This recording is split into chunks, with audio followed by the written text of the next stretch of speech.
Hello and welcome to a brand new episode of Beat the Experts, brought to you by Falcone Moon Ford. Alongside Mike Bires, I'm Andrew Chiappazzi. We have 3 weeks left in the regular season of high school football. 3 local teams have clinched playoff spots so far: West Allegheny, Blackhawk, and Beaver Falls. This week, AJ, 4 more can get in: Elwood, Freedom, Olsh, and Rochester. Other teams are fighting for playoff spots. Let's break down some of our games, AJ. Yeah, let's start off with a good old-fashioned rivalry game, and that is Riverside taking on Elwood City on Friday night. And these two teams are back in the same section, so that adds a little bit more spice to their playoff race. Both teams trying to fight for a playoff spot. Riverside, of course, on much firmer footing right now as it comes to fighting for a playoff spot. They're in 3rd place in the MAC right now, while Elwood City is on the outside trying to fight into the playoff picture. You know, Riverside really struggled offensively last week against Mohawk. The Panthers had multiple mistakes, a couple of turnovers, drives that stalled in Mohawk territory.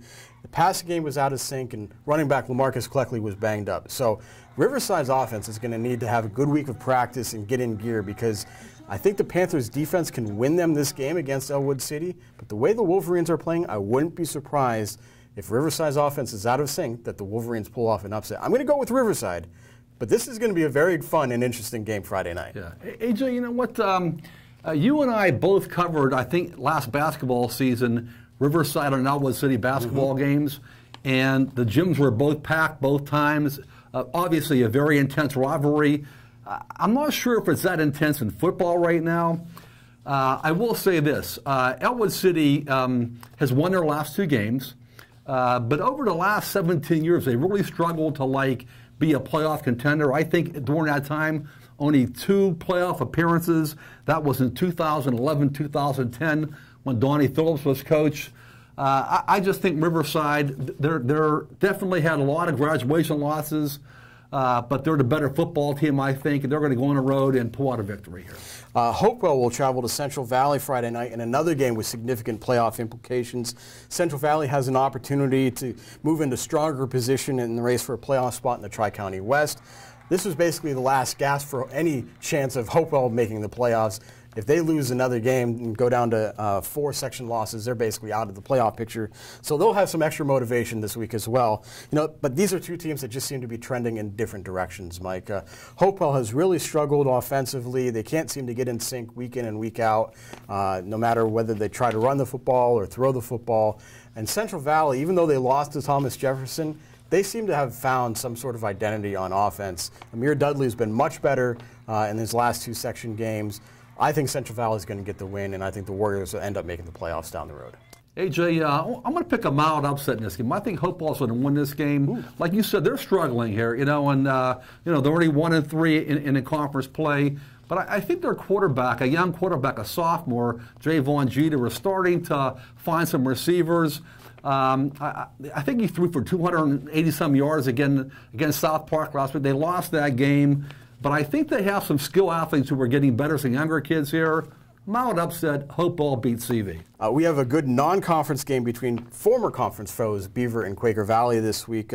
Both are looking like playoff teams, or at least the potential to be playoff teams.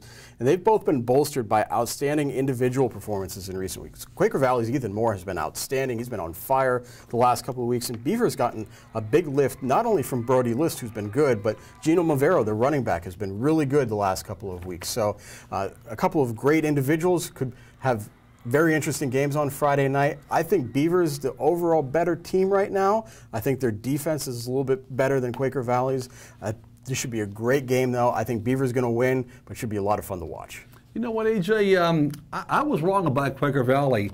When we started this show several weeks ago, our very first show of the year, we talked about Quaker Valley, and I really thought they were going to have problems contending this year for the playoffs because they lost so many great athletes from last year's team. Obviously, Ricky Gus, Isaac McNair, Jordan Taylor, et cetera, et cetera. They had that great state championship team last year. But here they are, 3-3 overall, 2-2 in the conference. I really think they're going to make the playoffs. They already have some wins, I think, to put in position to win some tiebreakers here. As you mentioned, Ethan Moore having an outstanding season at quarterback. He's the great baseball player who's going to go to Kent State on a baseball scholarship. In his first year, Coach Ron Baylor done a good job there. I think Quaker Valley is going to find a way to win this football game. We shall see. A lot of other games going on this week. What's another one that you're going to have your eye on? You know what, AJ? El Quipa, the Mighty Quips, unbeaten, crushing everybody, are playing at South Park, and they're going to crush South Park too. But what I'm interested in is Devonshire. MJ Devonshire already has 7 punt returns for touchdowns. He now, according to the stats we have, he is the state record holder in punt returns for touchdowns. The national record is 9. He has 3 more games to go in a regular season. Can he return some more punts for touchdowns and break that national record? Definitely something to watch. You know, I'm going to keep an eye on Southside against St. LaSalle. The Rams are at home. Things looked a little bleak for the Rams after back-to-back losses to Burgettstown and Brentwood, but they won 43-0 over South Allegheny. A bit of a surprising win for them, and Southside's back on track. Anthony Navarra came out of nowhere to have 140-some-odd yards and 2 touchdowns last week. I think Southside gets another win and gets very, very close to clinching a playoff spot. Should be very interesting.